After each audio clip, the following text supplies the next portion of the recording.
আজ আবার একটা নতুন দুর্বল চিত্রনাট্য শুরু হচ্ছে, ধর্নার চিত্রনাট্য। ধর্না, দুর্ভাগ্যের বিষয় এরকমই একটি ধর্না চলছিল ধর্মতলায়। সিঙ্গুর আন্দোলনকে কেন্দ্র করে যেদিন মুখ্যমন্ত্রী তার ধর্না মঞ্চকে সিঙ্গুর থেকে সরিয়ে ধর্মতলায় গিয়ে অন্ধ মৃত্যুর গলিতে পৌঁছে গিয়েছিলেন, সেদিন নিশ্চিত মৃত্যুর হাত থেকে, সেই অন্ধকার থেকে যিনি তাকে মুক্তি দিয়েছিলেন, সেই মাননীয় রাজনাথ সিং আজকে আপনাদের সামনে প্রতিরক্ষা মন্ত্রী হয়ে মঞ্চে বসে আছে।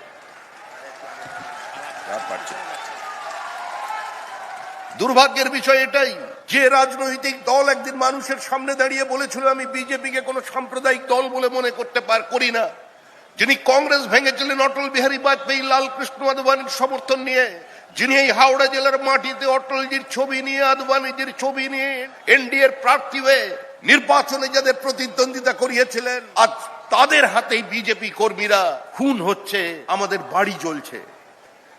তৃণমূল কংগ্রেস মনে করেছিল যে কিছু মানুষকে খুন করে, বিজেপি কর্মীকে মেরে গাছে টাঙিয়ে দিয়ে, জেসিপি মেশিন দিয়ে বাড়ি ভেঙে দিয়ে তিনি বিজেপিকে পশ্চিমবঙ্গ থেকে তুলে দেবেন। কিন্তু আমরা সেদিন বলেছিলাম আমরা থাকতে এসেছি, চলে যেতে আসেনি, পশ্চিমবঙ্গের রাজনীতিকে প্রভাবিত করতে এসেছি।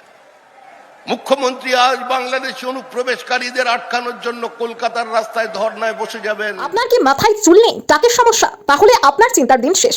অল্প খরচের মধ্যে beauty hair supply and beauty hair centre আপনার জন্য নিয়ে চলে এসেছে এক সুবর্ণ সুযোগ। তাই আর দেরি না করে আজই যোগাযোগ করুন 8420742526 এই নম্বরে। উনি ধর্মতলায় বসতে পারেন, মঙ্গল গ্রহে বসতে পারেন, আন্টার্কটিকায় বসতে পারেন, যেখানে যুদ্ধ লেগেছে ইরানে গিয়েও বসে পড়তে পারেন, কিন্তু এসআইআর হবেই।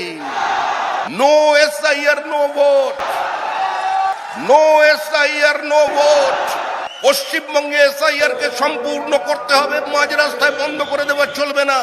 পৃথিবীর কোন শক্তি তৃণমূলকে বাঁচিয়ে রাখতে পারবে না। ধ্বংস হতে চলেছে পশ্চিমবঙ্গ। মানুষ স্থির করে নিয়েছে তৃণমূলকে বিসর্জন দেবে। তৃণমূল চলে গেছে, তৃণমূল চলে যাবে। পৃথিবীর কোন শক্তি তৃণমূলকে বাঁচিয়ে রাখতে পারবে না।